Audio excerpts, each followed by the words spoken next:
Brabazon. I'm the Dean of Graduate Research at Flinders University, and I'd like to welcome Professor Steve Redhead, who's the Professor of Cultural Studies at Flinders University, as he often reminds me, the Senior Professor of Cultural Studies at Flinders University. But what we want to talk about today is an issue that emerges a great deal with our wonderful students at Flinders University, but we actually get this question a lot from our friends, our colleagues, and their students around the world. I get this question on Twitter, get it on LinkedIn, and we both get it quite often in direct emails.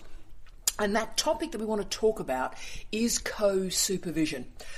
There are very few determinants of success in the doctoral space, but one of them is good supervision. Yes, you can finish a PhD with appalling supervision. I had appalling supervision and I finished a PhD.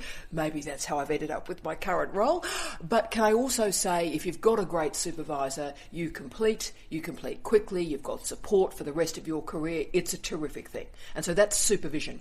But what about co-supervision? What is the relationship between the two supervisors that may be called principal supervisor and associate supervisor, or a whole range of different adjectives that are used around the world? So I wanted to talk about this issue because it's a big one for students, and also it's a big one for both junior and senior colleagues working through the dance of supervision. So Steve, hello. Hello.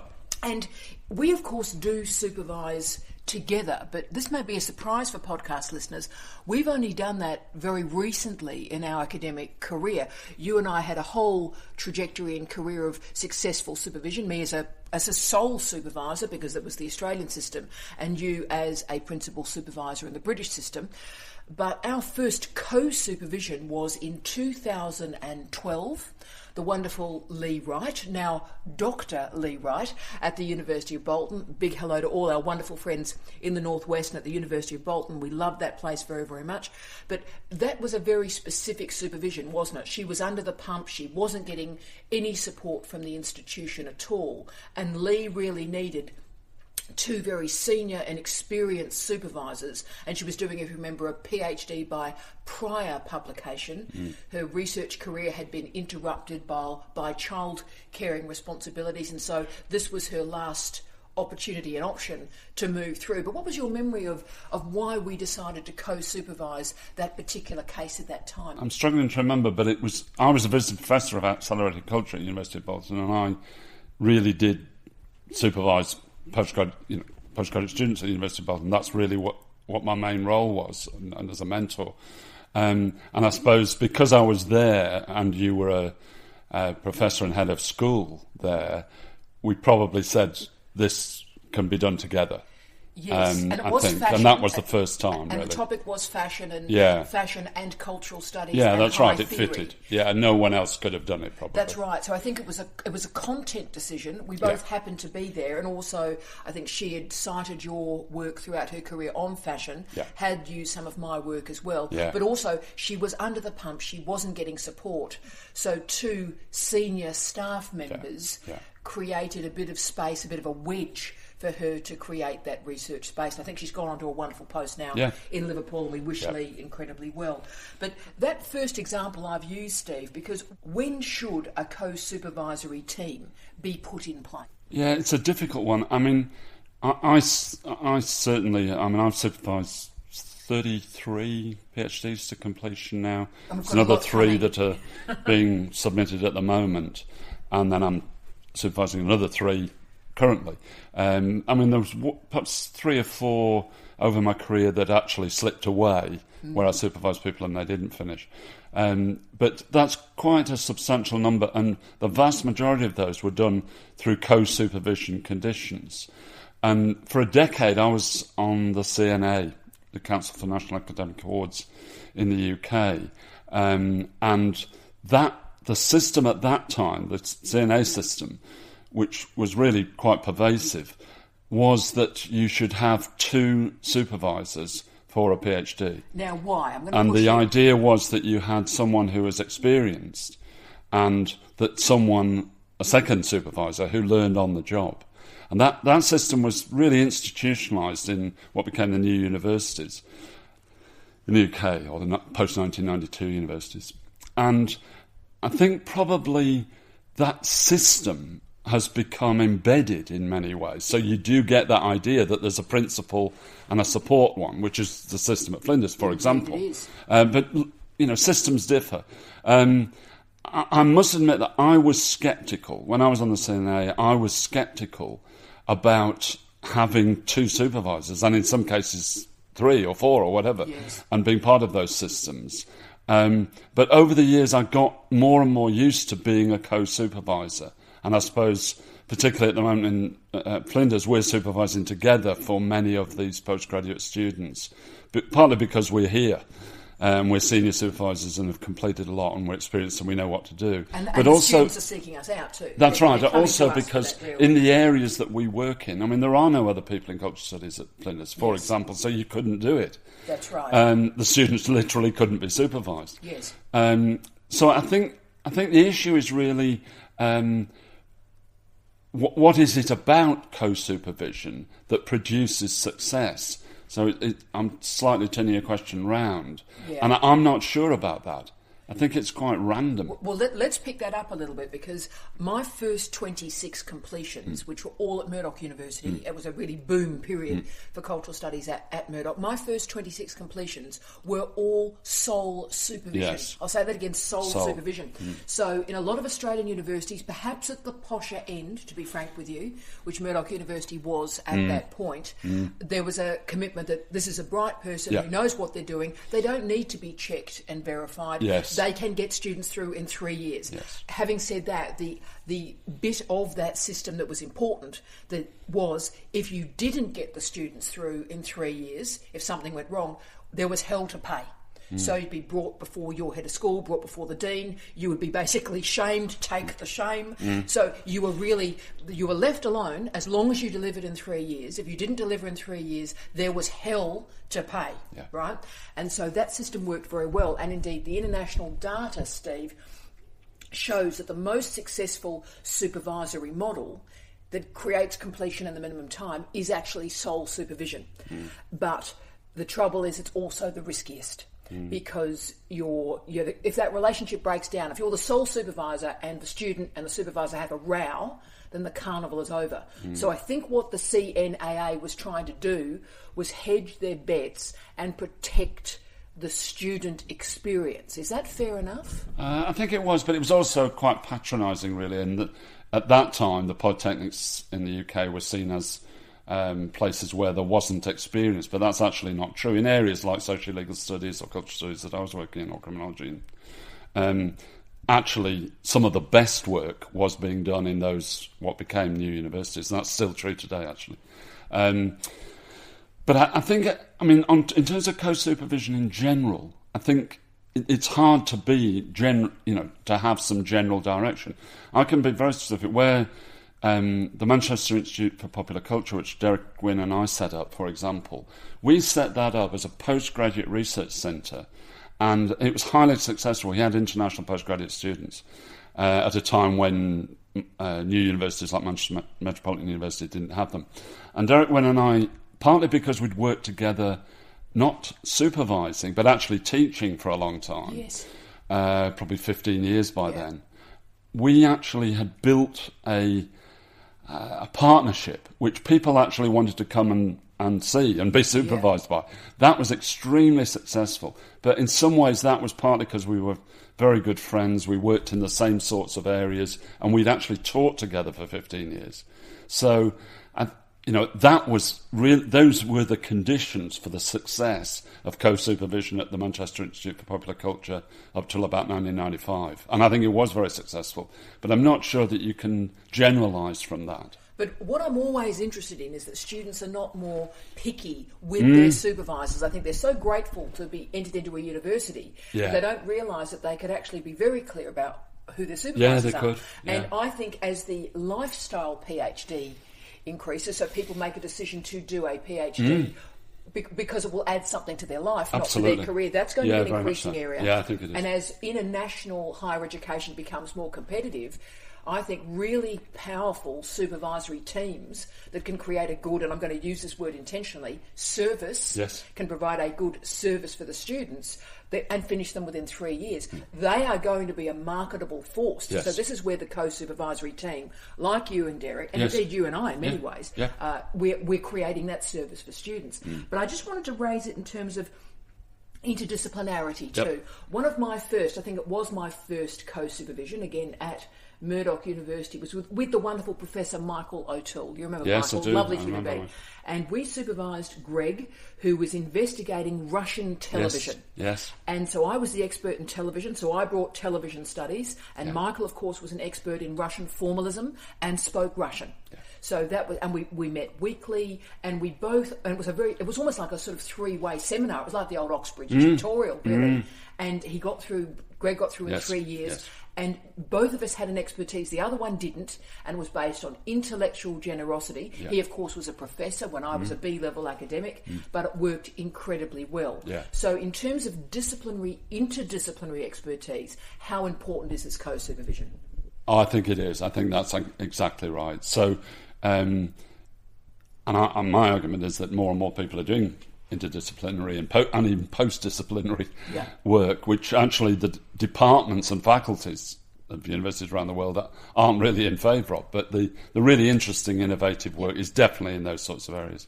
And I think you have to have then at least two people as co-supervisors. And that's really what Derek Wynne and I did at the Manchester Institute for Popular Culture in the early 90s.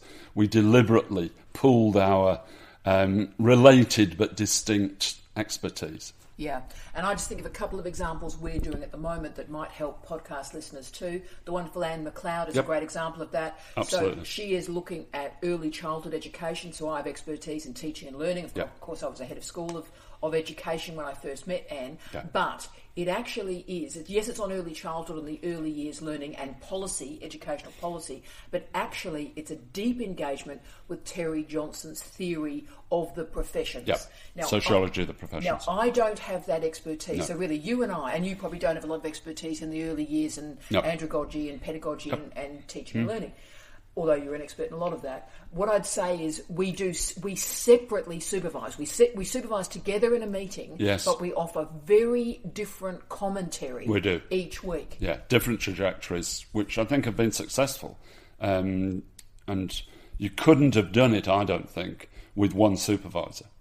Oh, I agree. And if we use Vicky as another example, the wonderful Vicky Pascoe, she's done work on tribunals. Obviously, your master's was on tribunals, so looking particularly at tribunals, but the international medical profession, the international doctors that are being brought into Australia. So she needed theorisation of immigration, xenophobia, theories of race, which I brought to it, but it's based on tribunal data. So you brought that methodological governmentality, absolutely. And we've finished her very quickly in managing that. So there are examples. It can be methodological, but it can also be high theory versus a different knowledge system too. I think so. It can be epistemological. Yes, I think so. Fantastic. We've talked about knowledge. Let's talk about interpersonal relationships, because really this is everything, and no one talks about this, and everybody should. That this is a very, and I'll use the word intimate, not sexual, but it's a very intimate relationship with PhD students. It's very hot. It's very intense. You know, there can be slamming doors, there can be craziness. Lots happens in 3 years. How important are two supervisors in managing the personal relationship element of supervision? Yeah, I certainly think that helps. And that was, for me anyway, one of the reasons why the CNA developed its system of regulation. This was in the 1980s and then for the 1990s for the new universities. I think that management of personal relationship is very, very important. And it's something, as you say, that's actually, it's the sound of silence. It's not really talked about, even in the literature around PhD supervision. I think there are issues now there which are coming to the fore, which have never really been looked at or regulated. So I do think co-supervision there definitely helps. There's no doubt about it. It can take the sting out of it. It is interesting you say that, because I've just returned from the Australian Council graduate research that was held at in Cairns. Australia. And there's a lot of in-between knowledges and difficult knowledges that were emerging during question times and off-the-cuff comments, and words like bullying were used, bullying to get publications, all the sort of unspoken knowledge just sort of started to slip off the tongue of people in off-the-cuff comments. And it took my breath away, really, that there's all this bad stuff happening in that space. And I wonder if two people can actually mitigate more of those damaging, it's not even knowledge, is it? It's damaging relationships. I also think a male-female combination is a good one. Yeah, I think it can be. I think part of the issue here is that what happened over 20 or 30 years as neoliberalism and globalisation took hold, actually, in worldwide higher education, there was what was often called a kind of light touch regulation, light touch in inverted commas, of these sorts of things. Yeah. So there weren't policies and regulations and regulation developed properly to deal with these sorts of things. So it was ad hoc. And I think sometimes the co-supervision mitigated problems, but the problems, as you say, that are being highlighted now, were always there. But I think they've been left to fester in many ways by a lack of regulation. So I think things can be done through co-supervision, but actually what's more important is to re-regulate this sphere. Yeah. That's what the CNA did, and it was a kind of gold standard. And then people, individual universities who were sovereign didn't like being regulated. Yeah. I don't think you can do that. I think these sorts of problems that you're talking about, they're not just individual, they're systematic. Yeah, exactly. Or systemic. Systemic. And in fact, I'm a big fan of regulation. Heavy regulation of the PhD space. Yep. Nobody agrees with you and I to do it. Yeah. on this, but heavy regulation. You must be trained, because remember, a lot of the people still don't have a teaching qualification. No. So people are now supervising PhDs with no andragogical expertise at all, except experiential, and it could have been a bad experience.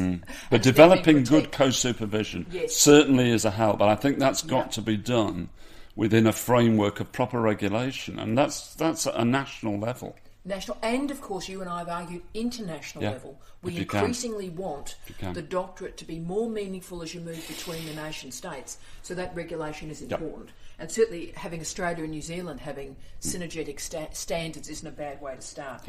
But I want to push you a little bit more on, and part of it did come from the CNAA model, I think, which of course Australia never engaged with, which I think was a mistake. But their model was a senior and a junior academic. That's right. There's a mentoring model, or indeed an apprenticeship model was in place. Yes. Now, do you think that's a good thing? Because if you do, then why the hell are you and I, as two very senior professors, supervising these people? Has stuff changed? No, I don't think it has changed. I think we're doing it because there isn't anyone else at Flinders, for example, and we happen to be both Professor of Cultural Studies, so the areas that are covered by our expertise, no one else at Flinders is able to do. So I think that's perfectly reasonable to have two senior people, and there's a lot of advantages from two seniors. I don't think there's any reason why you don't have that. The CNA model originally was a good one because at that time, you certainly did have, this is the 1980s, you certainly did have in the UK young academics who hadn't supervised but were very active in their fields, in research. Yes. So they did need a mentor, if you like, learning on the job. And that sometimes affected the student because problems were generated within that. But I think in general the system's a good one. And I think the idea still of bringing on a younger supervisor by someone who's older and more experienced is a good one. What's the role of professional development in that? Because now there is increasing regulation that you will do supervisory training. A lot of supervisors hate it, but you will do training, and there is a requirement that you will do PD. Yeah, and you have to fulfil those regulations, if you like. And I think that's a very good thing. But actually, in some ways, there's no substitute for learning on the job. So you're actually putting those things that you've learned in the training into practice in reality. So you're having to work with perhaps a more experienced supervisor and put those training practices into practice. I think that's great. Very impressive. And can I also say Steve is not shooting the breeze here. He actually did supervisory training at Flinders University with all his success. Yes. And of course, I was the trainer.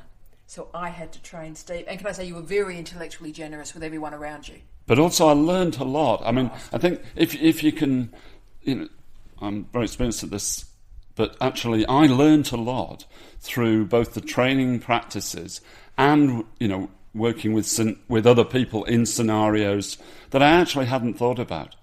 So, you can never stop learning in PhD supervision. And that's why you are a very good supervisor. Now, last question, and this is the one that we get a lot of requests about, a lot of emails, a lot of secret squirrel stuff on Twitter messaging. What do students do if their supervisors have a row? Yeah. Well, it's almost inevitable that will happen. Really? Yeah, I think so. I think I can't remember supervision experiences where something didn't occur like that. But the main thing I think is in terms of supervisors is to make sure that those things aren't fundamental. People you and I disagree about all sorts of things, content, ways of supervision, but I think don't show that to the students. We don't show that to the students, and that's very, very important. So I don't think you can necessarily iron out rows, but I think you don't make those fundamental to the supervision. I think that's a really good point. I think that what the students are complaining about is there's like a row in the meeting. If I can just explain. Yes, I see that. I've heard that. We do about an hour of prep at least each week together where you and I talk through what is going to happen at this week's meeting for the students. Yeah. So we say, this is worrying us, this is an issue we need to discuss. And so we actually scenario plan, and we certainly do have try this as a method, and you go, no, we won't try, I don't think that's going to work. Yeah, and so we tried that, but the one advantage of that is our discussion. Remember, we do this at home because we're married, but we do this at home to try and truncate any disagreements we may have in the meeting. And so I don't think we have many disagreements at all. I think it's about choice of knowledge. I think that's probably what our discussion is about. But do you think at any point supervisors should perform that in front of students? No, I think that's absolutely right. And I've seen a lot of that. I've seen a lot of meetings where it is just bad behaviour. It's the same with oral exams. So again, really, we're back to the issue of regulation, so that this shouldn't be a kind of free-for-all. Supervision shouldn't be a free-for-all. The training's very important. The actual practicing of that training in reality is very important. But also that people have to have a sense that the student is going to be affected by rowing in public. I think people should, they have to take responsibility. I'm glad you were saying that. When I did that work for the Times Higher Education, those series of films, when people were talking about how do I select a good supervisor, yes, you've got to have a supervisor that's in the area of knowledge, full stop, that's how you get a 3-year completion. Very much so. But my second priority is always make sure they're a decent person. Yeah. That's actually all you need, make sure they've got knowledge, expertise, and they're a decent person. Yeah, it sounds banal, but actually that's true. Because if you forget your influence, I think, on these PhD students. Yes, you do. People do. That this is a relationship where the power differential is enormous, huge, and those students are reliant on you to behave well. Yeah. And if a supervisor doesn't behave well, it adds years to the candidature, or in fact, the PhD is never completed. That's right. Well, you can't find another supervisor. Yep. And your publications are truncated because you haven't got those invitations via emails that are introducing you to editors and journal editors and all the rest of it. And you can't trust the person to deliver a good reference for you to get a job. Yeah. So this stuff really matters. So the regulation institutionally, I think, is important to try and frame good and bad behaviour. But I think students should find strategies, even in a meeting, to say, look, I might leave. How would a student handle it? So if the supervisor's having a row, would the student, what I would always recommend is the student say, look, you two have that conversation, and how about we meet again in a week's time and we'll come up with a resolution for that issue. Hard to do, but I think that's one solution. But I think self-discipline of supervisors is a very important thing. Yeah, you've got to be in control. And I don't mean actually in control of the student, I mean in control of yourself. That you are so... I often find it with Sunny, and of course Sunny submitted overnight. Congratulations, Sunny. Sunny submitted overnight, but I often feel with Sunny, she looks up to us, and I wish she wouldn't, actually, because I think she's just stellar and she's going to do far better than you and I have done. But you've got a real sense of the responsibility, the deep responsibility to be worthy of these great students and their knowledge and their words and their theses. And I feel that responsibility deeply. Yeah. And I'm amazed that perhaps other supervisors around the world don't. Does that stun you? No, but I think it's a matter of actually taking the thing seriously, the process of a PhD seriously, and that needs self-discipline by supervisors. It also needs self-discipline by students. Yeah. And a lot of the regulation and regulations are about trying to get a marriage of those two things: the self-discipline of students and self-discipline of supervisors, because those things operate in a context. And PhD's got to, I think it should be a very respected degree. I think that's one of the things we have to maintain, and not to water it down, not to let it become something which it isn't. And there's always a danger of that. But then that makes people develop the self-discipline, because it's an important thing to do. It's a really important qualification to get and to complete as a supervisor. Very well said, Stephen. Thank you for this conversation. I hope it has been useful to all our wonderful people around the world who listen to our work. And please, as always, get in touch with us. Let us know the areas that are of interest to you. And I hope we've come up with some strategies for people who are doing it a bit tough with their supervisors. I know exactly who you are. We've been getting a lot of queries and problems from Paris in particular. We had a lot of French listeners in the last few weeks in particular who have been expressing some pretty deep concerns within the French system. So any other queries or questions you have, please keep in touch with us and take care of yourselves. Thank you, Steve. Thank you.